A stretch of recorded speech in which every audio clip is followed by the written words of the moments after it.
What's going on, everybody? Welcome to episode 52 of Destination Talk. I'm John Paz. And I am Harry, and we are coming to you once again from Stellar 19 Studios located at 750 Route 34 in Mattawan, New Jersey. A shout out to our show sponsor, The Academy in Garwood. Check them out at academysports.com. And we'd also like to welcome a new sponsor to the show, and John's going to tell us a little bit about them. Yes, it is Wrestling Hub. Wrestling Hub is a centralized network to help coaches promote their clinics, camps, private lessons, anything like that. And parents and kids can find these opportunities.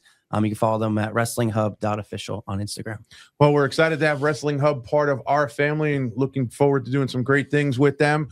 And today we are joined by, speaking of wrestling, a former wrestler, Pete Terrezza, who is from wrestled at Duke University and is currently a coach at Yale Street, part of the club wrestling that John is a part of. And Pete, so welcome to Destination Talk. Thanks for taking some time out of your day to be a part of what we're doing. How are you doing today?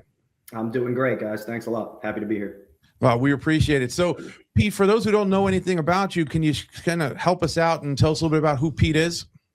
Who Pete is? I grew up primarily in Ohio, moved to New Jersey before my freshman year of high school. So I was the new kid in New Jersey. I had started wrestling in 7th grade and obviously joined the wrestling team in high school. And then went to Duke University, wrestled for 5 years there, did a redshirt year. After college, I was away from the wrestling community entirely. No wrestling, no coaching, no anything for about 6 years. I was working in the city, living in Weehawken, working for a hedge fund. And after that, I started a real estate business with a couple of friends, did that for a couple of years. And for the past 4.5 years or so, I have been just working for myself as a trader of equities. And that's where I am now. I started coaching at Yale Street when I left my job in the city went into some entrepreneurial ventures. And so the history. Awesome. So Donnie DeFilippis and Shane Mallory and all these guys. How did that relationship begin? Can you talk a little bit about that? Yeah, some funny history there. Well, Donnie was in his first year coaching or thereabouts when I had moved to New Jersey. And me and him instantly kind of hit it off. He was a no-nonsense guy that was trying to work hard and, get kids better. And I was very much the same. I was just looking to get myself better at wrestling. I really didn't care about much else. I was pretty focused on just, trying to reach my goals in wrestling. So he was, almost certainly the most influential person probably in my life outside of my parents through those high school years and still to this day. I worked out with him almost every day for at least my junior and senior year. I can't quite remember the earlier years, but I worked out at his grandma's house. I worked out. He took me all over the place. So he was tremendously influential on my development as a wrestler and also my development as a human. Shane, I'm smiling because, we have kind of a funny history. When I was a freshman, Shane was a senior, and I was not the type of kid that gave in very well to seniority or, tough talk. So me and Shane had quite a few battles back when I was a freshman. I would talk back to him. He would beat me up a little.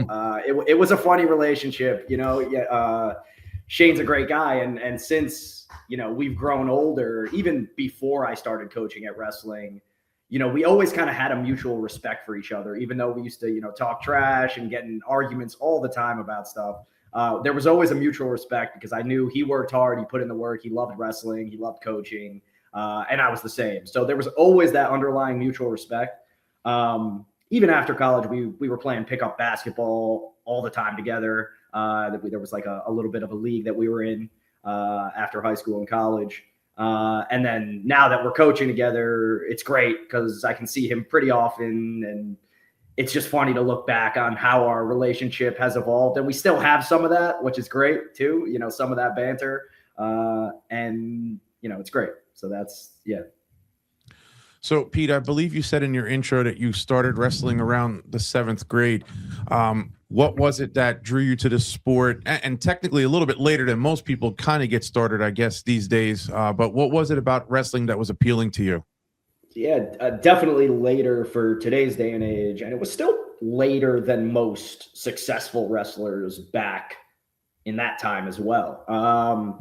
I had always been kind of into combat sports. I have a brother who's 2 years younger than me. We fought, physically all the time. And I had done karate for a lot of my youth. So I had kind of already a bit of a predisposition to combat sports. And I think it was after like 6th grade camp or something. It was one of these like sleepaway camps. Me and my buddies, we all like put mattresses down. We took all the mattresses down and we started like basically fighting, it was something between a pillow fight and a wrestling match. And a couple of my close friends wrestled and they were like, oh, like you're not so bad at this fighting thing. Like, why don't you come out for wrestling next year? I'm like, oh, okay. And that was it. Like as soon as I started, I knew like I really, really like this. But I actually didn't commit to wrestling solely until after my sophomore year of high school. So, but still a little bit late to the game in the grand scheme of things. And you said you went from Ohio to New Jersey, so basically right when high school started. How was that transition for you? And then what was it that I guess helped you flip the switch after that sophomore season that said, hey, I want to take this more seriously? So being, the new kid as a freshman, I mean, it's kind of a good time to be a new kid in the grand scheme of things, especially in a town like New Providence. There's 2 middle schools that feed up. And while some of the kids knew each other, a lot of people didn't know effectively half of the high school or a third of the high school, whatever it may be. It's classic, being the new kid stuff. I kind of gravitated towards the athletes, football players. I played football my first 2 years of high school. Transition was fine overall. Found the wrestling community as well, which always helps. And in terms of flipping the switch after my sophomore year, I actually didn't make it out of the districts or regions my freshman or sophomore year. And it wasn't because I was worse than the kids I was wrestling against. Part of it was just competition experience. Part of it was, especially in the freshman case, part of it was nerves. But Don used to tell me, you're the best kid to never make it out of the regions, coming into my junior year, which I know is a phrase he's uttered to many other wrestlers in my wake, for better or for worse. Right. But I think I had just kind of realized that I actually could be good despite not making it out there. I kind of realized like, oh, like I could actually be really, really good at this if I, kind of drop some of these other sports. I was doing track and cross country as well in the spring season. And I just liked it way more as well. I mean, I knew I wasn't going to be a professional football player. I just kind of did it because those were where all my friends did. And obviously I like football, but not to the same extent of wrestling by any means. Mm-hmm. So can you talk a little bit about those junior and senior years once you made that transition over, what those 2 years were like? So junior year, I mean, like the improvement was significant because I had spent pretty much the whole off season. I don't think I missed a single summer tournament from, the lowest quality summer tournament to the highest. I don't think I missed any of them. I drove to all of them. I just went to as much as I possibly could. So the improvement was relatively significant. And in my junior year, I started putting like good matches together against kids that had either placed in the state or, were in the mix. And that's where people started to notice a little bit. I made it to the region finals and got teched by a guy named Patrick Hunter from South Plainfield, who was a phenomenal wrestler. I got teched in the finals, which was not really a surprise. He was kind of one of those kids that was on another level at that time, especially relative to me. And that stung. I went to States, and at that time, States was one and done. I think if it was one and done, if you didn't win the regions, I could be wrong on that. It's been a long time at this point. But regardless, I wrestled a kid from Hapatcong and just kind of did a classic first time at States, deer in the headlights style match where, you're just not really wrestling. You're just kind of, a spectator in, almost like you're just there, but you're not really yourself. You're just kind of giving into the moment, so to speak. I even remember the first time I was weighing in at States my junior year. You walk into a boardwalk hall in that arena and you're just like, whoa, like this is a little bit bigger than the other weigh-ins that I've been to. So I totally remember that feeling. And then my senior year was a completely different story. I probably upped the level that I was putting in, even more. I was working out three or four times in the mornings before school. I was going on runs. I was doing things. My weight was way smarter and under control. I really had it down at that point. And my senior year, I ended up placing 5th. I was undefeated going into States. I don't even know if I had a close match before that, which is not, crazy for guys that are placing in States or winning States these days, or even back then. But I had lost to a kid named Joey Langle from Howell, who actually wrestled at Rutgers, who was a very bad style matchup for me. Super funky guy, baited me into shooting these high C's and was so good at cutting the corner and doing his step over stuff that I kept taking high C's and he kept taking me down. And that was the match. I can't remember exactly what the score is. Then in wrestlebacks, I ran into a guy named Frank Cagnina from Queen of Peace. And most people going into that season thought I would get destroyed by him. If I remember correctly, I remember Donnie showed me some forum posting where people were saying I couldn't, hold a candle to him.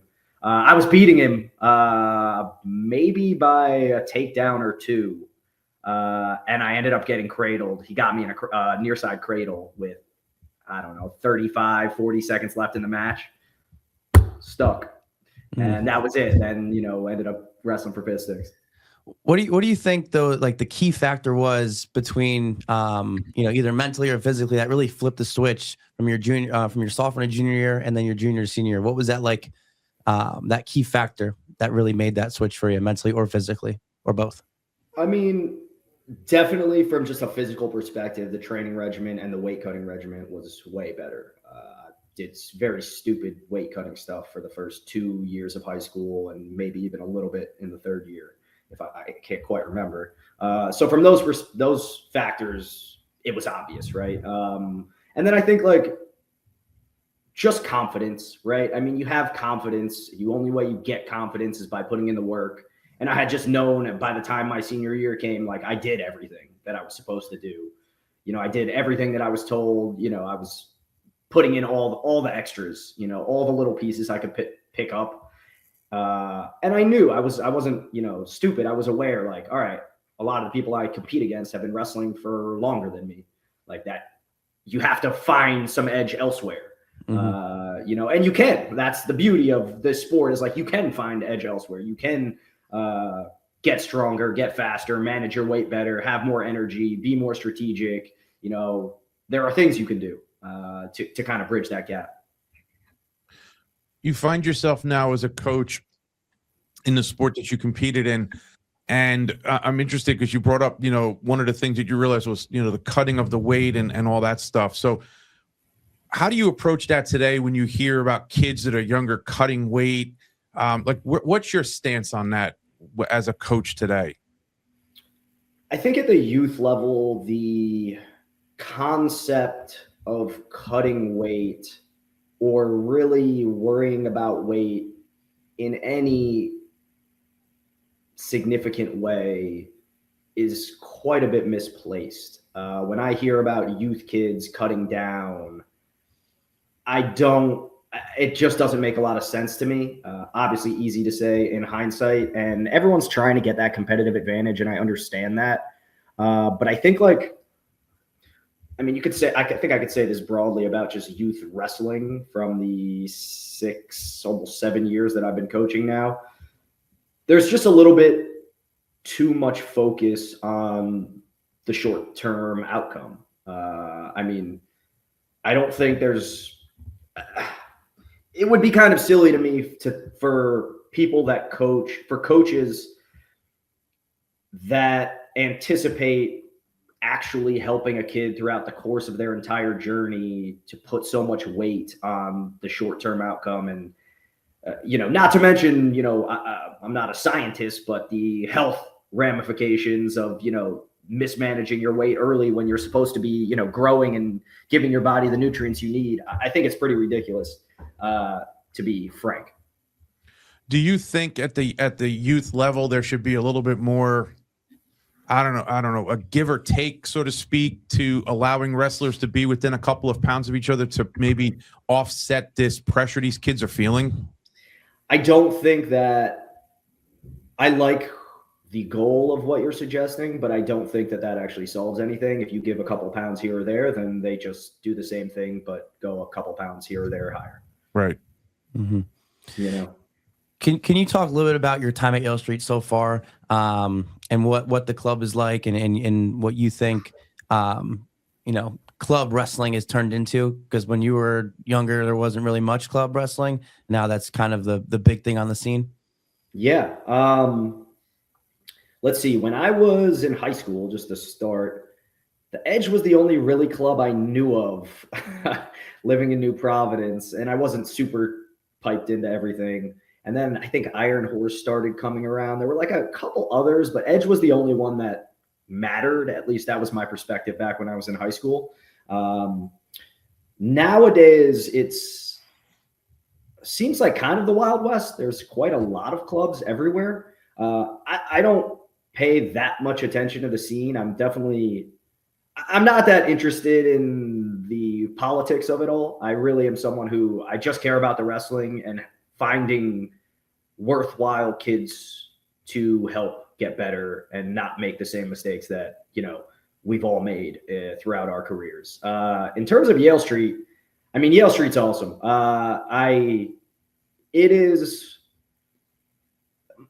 My career allows me to be anywhere effectively. Yale Street is one of the main reasons why I stay in New Jersey.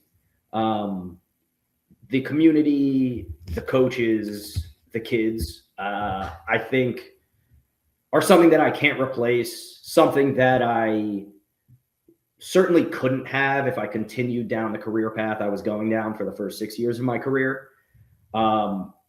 It is, it's good. It's just good people. I think would be like the summary, is Yale Street is just a collection of generally good people, which is, from what I hear, not something that everyone feels or thinks about, different wrestling clubs around the state. I don't know, but obviously I have had a relationship with Donnie and Shane beforehand, and now, kind of coming full circle, being with them in high school and now coming back and coaching with them at Yale Street has been extremely rewarding.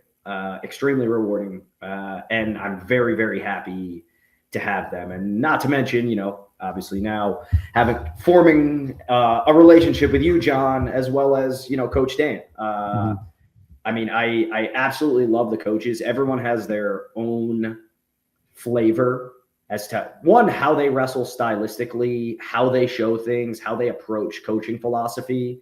But we're all grounded in kind of the same mantra of like, let's be good people, let's be good people. Let's pick bottom. Let's be good people. Let's pick bottom and let's like help some kids. Like that's kind of what we're all about. That's what we've always been all about. I think you guys both raise a very good point. The landscape of youth sports today has changed tremendously. Mm-hmm. And both of you guys being younger than me, it was we're very different than when I was competing in baseball. The politics, I think, will always be there. I don't care what generation you go through. There'll always be some element of politics. But Pete, I'm interested to get your thoughts on this. With the collegiate level being where it's at, NIL deals, transfer portal, all this stuff, I believe there is a trickle down effect, and I think regardless of the sport, these soccer clubs, lacrosse clubs, baseball clubs, wrestling clubs. Do you think there's a little bit of this disillusion to some extent that families may have about their kids? Hey, there's all this money out there in NIL deals. My kid's going to be the next one to sign that big deal. Like, what impact do you think at the collegiate level it might be having at the youth level? Yeah, I mean, what you're describing is so much bigger than just wrestling in many ways. And while I don't know the ins and outs of what is happening exactly at the collegiate level, I agree there is a trickle down effect. I think that just more money has started swirling around these sports in general and trickling down. And I mean, that's part of the reason why you see so many clubs now, right? If there wasn't a financial incentive to create these clubs, people would not be creating these clubs, because where were they, right? There were still passionate wrestlers back when Yale Street started, but there wasn't the financial incentive the way there is today. Now, I think it's the financial incentives there. People are paying more for these services, whether it's privates or clubs, but also it's easier due to social media, due to technology, to market and promote in a way that's cost effective, and one guy can do it. You can be one person, you may need a couple extras, but you can generally be a small group or one person and run a pretty effective club and market effectively if you're active on social media where, these kids are. Right. Mm-hmm. Yeah. And I also think, yes, go ahead. Sorry, go ahead. No, I was going to say, I see it in my world too, because in the sports performance world, owning a facility and working with athletes is sort of like a double-edged sword, because I want to protect these kids and keep them from going down that path, but also too, to keep the lights on, you want them coming in as well to sign up so that you can train them. So I try to find a balance between training them the right way and teaching them about, hey, there's more to this. There's more to your life than just this sport. So if we could take something out of this and apply it to your life, because the reality is that 7% of high school kids go on to play in college. And after that, the numbers drop even further. And we've had other guests on the show before that have broken it down for us that, was it 1%, a half of 1% are the ones getting the real money when it comes to NIL deals. So everyone else is just left out there.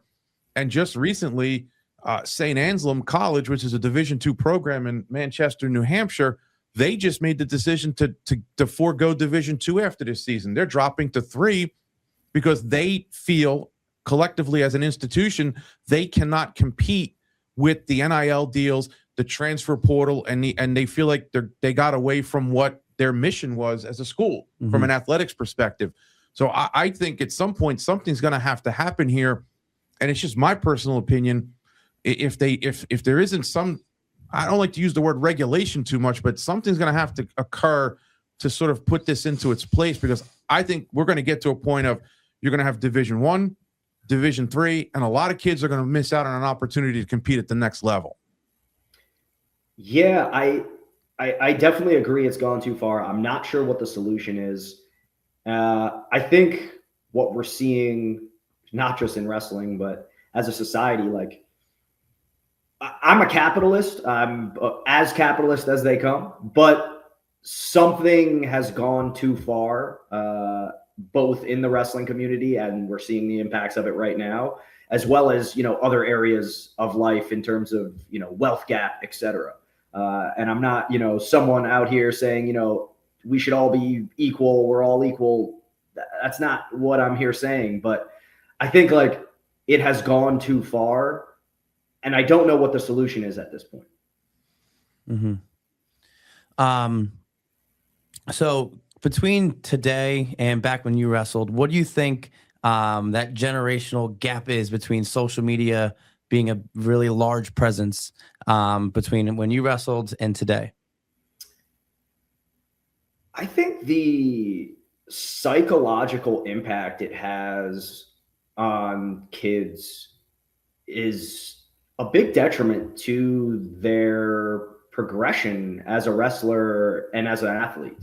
I mean, sometimes I even feel this myself in my professional career when I'm looking at other professionals in my field and seeing, who are posting performance or posting, this, that, and the other. It's very easy to go see someone training or having success somewhere and start feeling inadequate. And I think that's something, we've seen for a while with social media now, even outside of the sports space. But I'm not sure. Listen, there are certainly pros of the technology, but I think it puts people in a very difficult mental space from a confidence perspective, because there's always a bit of a feeling of inadequacy. Whether you feel it consciously or subconsciously, when you're on social media, you're going to see whether it's rich, beautiful, successful, top of their game. And of course, you're only seeing the high layers. Everyone knows that. But even if you're a rational thinker who knows that, your subconscious still feels it. I feel like your subconscious still knows a little bit like, oh, like maybe I'm not where I need to be. And in some ways that can be good and can be motivating and can prompt action. But in other ways it can, especially when times are tough for an athlete, right? It can be something that kind of adds fire to the negativity fuel. Like, this guy's, and now this guy's doing that. From a tournament perspective or a bracket perspective, it's never been worse. All I had to do was not go to the wall where the sheet of paper was taped up. Like these guys, it's like bombarded them. I just had a youth kid at club the other night telling me what his rank was in the Manhattan club scene. And he was like, yeah, I'm ranked 4,093rd. I'm like, why do you even know that? Like, what are we talking about here? So yeah, I don't know. I don't know what it was, but he knew his ranking in some way. And I was like, that ranking doesn't mean anything, right? He's like, what? And like people don't even know. So I don't know. I feel like despite all the pros in this particular context and in many contexts, it has gotten hard to kind of just maintain like an even emotional and mental state as an athlete, because you're seeing so many highs of other actors. Well, right. I think, for all of us, when we were competing, social media wasn't it didn't exist for me. It might have been in its infancy stages for you guys a little bit. But if you won a match, great, you moved on. If you lost, fine, you learned from it. Now everything's out there. Like there's like, whether it's flow or all these other different capacities, you could see everything. Now, from a viewership perspective, that's great. I could watch my athletes compete in different sports, and that wasn't something that I would have the ability to do. But I don't think there's any hiding anymore, and everyone's going to know. And so the reality is that if you win, your opponent, if he or she is on social media, they're posting it, which means your loss is now going to be seen by X amount of people. And I think it's just it's a dangerous.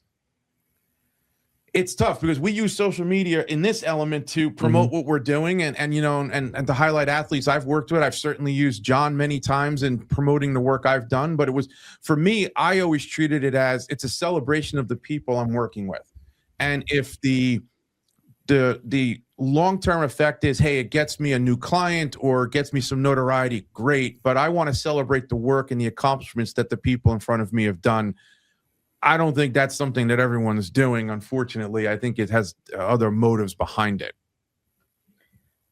Yeah, that's a fair point.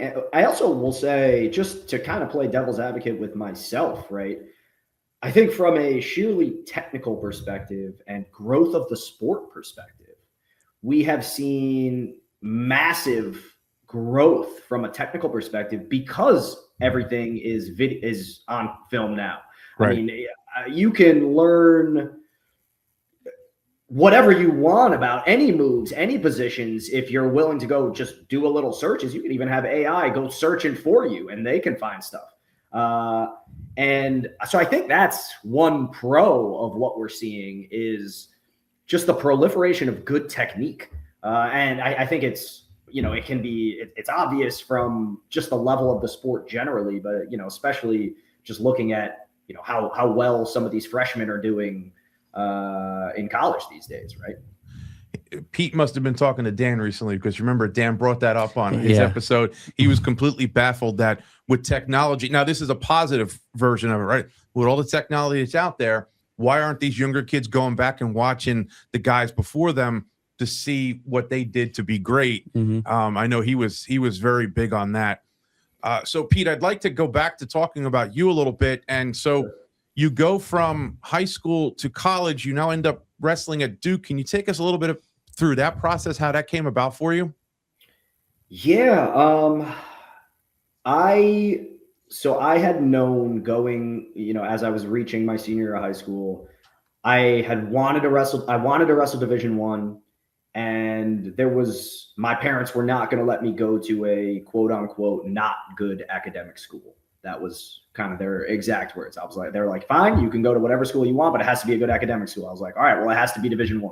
So at that time, already the pool gets pretty small pretty quickly if you're thinking about D1 programs that are, on the higher end of academics as well, right? You have your Cornell, you've got, UPenn, you have Columbia. What am I missing? I'm sure I'm missing some. But there wasn't that many. Cornell, I was going to be probably sitting the bench the entire time. For the most part, wasn't going to be able to start at minimum for many years. Duke was kind of just that right balance of those two mixtures, I guess. I had gone to a camp there, met the coaches, met some of the kids on the team, and it was kind of just like, all right, well, listen, this meets the criteria. It's down in North Carolina, something different out of my, New Jersey, Ohio background. Why not? So I really didn't give it too much more thought. It's not like I was highly recruited, coming out of high school. I mean, a lot of D2 and D3 schools were recruiting me heavily, but nobody, that was D1 and also higher academically. So that was all that fed into it to more or less. It was just the right mixture, and there wasn't a high pool to begin with. What was one of the biggest differences you noticed when you went from the high school wrestling mat to the collegiate mat? I had to learn how to hand fight. I never really hand fought as a high school wrestler. I was always shooting low singles. As a Donnie disciple, I was shooting low singles. I was doing duck unders. I was spending a lot of time underneath with pass drag, peak stuff. In college, it is a little bit harder to get your low single as consistently as in high school. You have to learn to weave in hand fighting in some way, shape, or form to set up your outside game.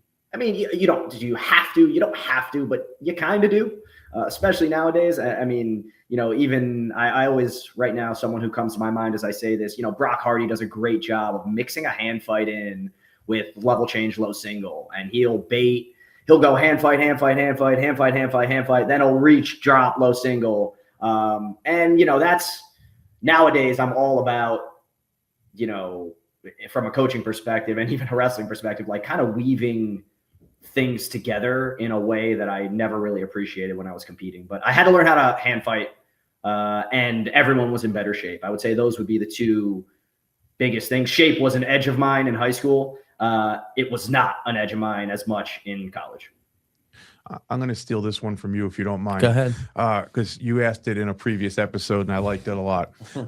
Did you have an aha moment? Was there a welcome to college or that D1 moment for you on the mat? Oh, man. Listen, I'm not like Donnie. I can't remember every single match. I don't even remember a lot of my matches, to be honest with you. There is one match that sticks out in my mind like none other. I was a freshman. I was wrestling a kid from Wyoming. I think his name was Michael Martinez. He trained he was one of these fourth year or fifth year guys trained at, Olympic Training Center, was, doing the Olympic thing. I think his name was, I think that's what his name was. And he beat me up so bad just from a physical perspective that I had lost a couple matches in college before that match. But that match was like, it was boy versus man. It was, whoa, like I'm like a child compared to this guy. And I got destroyed. I think I got teched in like the second period or something. That was the match that even not just an that match probably stuck out. That's probably the most memorable match in my career, to be honest. So what did probably not that great. What then were you able to do to learn from that? Because obviously you go on to compete for another few years there. So what did you take from that, and did you change anything in how you approached future matches? Honestly, it wasn't a moment in which like I changed something drastically. It was more like a function of just embracing the level of physicality that D1 college wrestling has. You can be a slickster, you can be quick, you can be fast. And I was relatively physical, even in my high school career. But there's just that extra level of like fight, that extra level of like, real fight, like combat fight, that you need to bring to your game. And, that became apparent after that match. I would imagine. So can you talk a little bit about that middle time from when you were done with college, and you said you took about 6 years away from the sport? What kind of drifted you away from it, and then what brought you back into it after those 6 years? Yeah, I was working really long hours right out of college. I was commuting in. I want to say my average day was wake up at 5:45 and get home at maybe 8:45. So I wasn't doing much of anything outside of working. There was not really a workout regimen. I didn't have even time to think about wrestling. I'll also say, like, from like a watching wrestling perspective, which is something I enjoyed doing now, it was a bit painful after college. And this lasted probably many years, more years than I care to admit. Like, watching wrestling after my college career was a little bit painful for me. I didn't reach my goals. I mean, it's very obvious to me now why I didn't reach my goals, but there was a bit of a bittersweetness. It's almost like, you're watching states or watching NCAAs, you're there in the stands when you kind of have that pit in the bottom of your stomach saying, like, I should have been here. Like, what happened? So I carried some of that pain for a while. And I think I needed those. It was 6 years of nothing, like no wrestling at all. Like not talking to really, I mean, I maybe talk to Donnie every now and then, but it was nothing. And I think I just like kind of needed that to enjoy how much I loved this when I finally came back to it. And to the second part of your question, the reason I came back to it was I had made the decision to leave the corporate world in 2019 and try something different. And that freed up a little bit of time. I was no longer needed to, my work day wasn't 5:45 to 8:45. I had extra time. So I was like, all right, well, now I have a little bit of extra time on my hands. Let me see what's going on with Donnie. And he was, all like, yeah, come on. Like, how much do you want to coach? Like, 1 time a week, 2 times a week, 3 times a week? Like, what do you want? Like, like he was more than happy to get me on board. And I'm someone who I never even wanted to coach. If you asked me before I started coaching at Yale Street at any point in my life, I would be like, nah, like, I'm good. Like, I don't really want to do that because I know I knew how challenging and emotionally draining it can be. But now that I've been doing it for a long time, I also understand and very much appreciate how emotionally rewarding it can be. And there really is no substitute for just helping a kid. The best sentence is just helping a kid that's worth it, Pete, what has coaching taught you today that maybe you didn't see when you were an athlete yourself? Oh man, I mean, there are so many levels to this question. Yeah, there are so many levels to this question. Let's start just technically. When I was competing, the main thoughts that were going through my head were murder my opponent.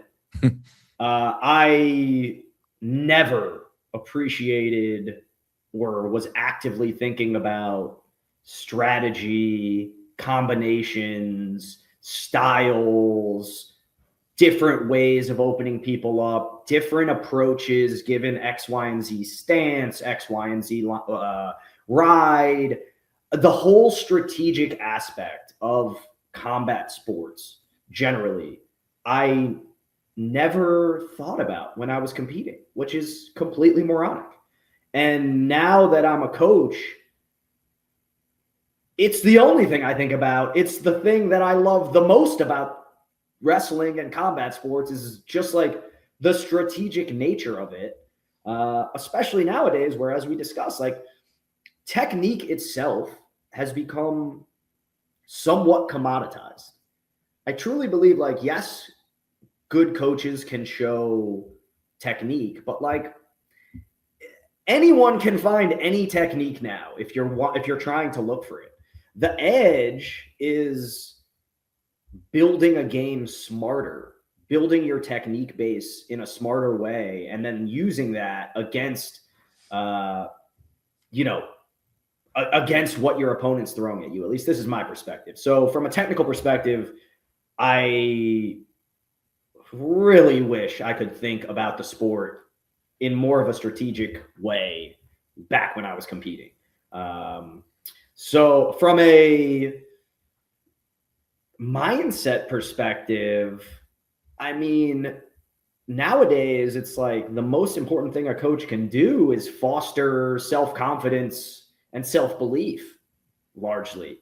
And again, something like of course, like, you go through the motions when you're competing and you're in your career, but it's like, I used to take losses so hard that it would throw me off maybe for a couple days sometimes. And on the reverse side, I never was happy when I won. I was never happy. And when you look back, it's like, okay, so you're not happy when you lose. You're not happy when you win. You're like grinding when you're training. Like, where is the enjoyment of the thing you're doing? And I think something that resonates with me a lot on the college scene nowadays, when you look at these top guys, is when they speak, you can see and feel the enjoyment and fun they are having with the sport. You see someone like Jax Forrest who hits all this crazy stuff, half of it's like made up stuff some of the time, like he's having legitimate fun wrestling. And as a coach now, I need to make sure that kids are enjoying what they're doing, because I loved wrestling, but I didn't like wrestling. Like, it didn't make sense when I was competing. And that's, to me, it's just like, you have to remember, like, to have fun. It's the only way you're going to progress faster anyways. And I'm not saying you should take losses lightly and not care about the outcome, but like largely stop caring about the outcome a little bit, like. Very similar to that think but don't think. Yeah, I was gonna say, personally, after every single Yale Street practice, the last thing I say is, "Did everyone have fun today?" Right. It's the last thing I say every single time I run a practice. 100%. I think you have to. I think, especially when the kids are younger, you want them to be able to experience a workout, but not feel like they were working out. And that's how I've always approached it. Now, listen, when you get to a certain level with athletes, even with us, when we were training, we knew when to be serious, but we also had fun. And I think that's what got us through a lot of those grinding days, because it was a lot being asked of you, and a lot that was being asked of many athletes today to compete and to try to be as successful as they can. Yeah. So Pete, as we kind of come to an end here, what is next for Pete Terrezza? What is next for Pete Terrezza? Right now, just largely focusing on my career. I mean, my career right now as a trader is very much like wrestling. So I'm I'm just trying to level up in the same way that I, was trying to level up back in my career days. So just as a coach, continuing to just find these kids that, so many kids, they just need like a little bit of guidance to get their self-confidence and self-belief up and just approach their improvement a little bit smarter and get a little bit more value. So that's what really my big focus is. I don't have, any master plans or big plans. I'm just trying to get a little bit better at, my career and coaching wrestling, every single week. Pete, if I was to ask you one last reflective question, when you look at your wrestling career, when it started in the 7th grade, and we'll take it to the present moment, what do you think ultimately you've gotten out of the sport? Man, yeah, I mean, all the cliches, but just I think at the end of the day, probably the most important thing is wrestling. You're going to be in hard situations. You're going to be doing stuff that makes you kind of miserable sometimes. And knowing that you can do those things and just like be okay, like you're good. Like no matter how bad it is, like you'll be all right. Like keep grinding, keep getting better. Like you'll be good. Like that mentality. And it's always harder to do in the moment, but I think that mentality of just kind of, you're going to be all right. Like just keep working. Like, that's it. Well, I think that's a good place to end. 100%. Where we're at today. So, well, Pete, we want to once again thank you very much for taking the time out of your day to be a part of what we do here at Destination Talk. We wish you continued success in all your endeavors. Thank you once again. And that is a wrap on episode 52 of Destination Talk with Paz and Harry. Until we see you again. Cut it.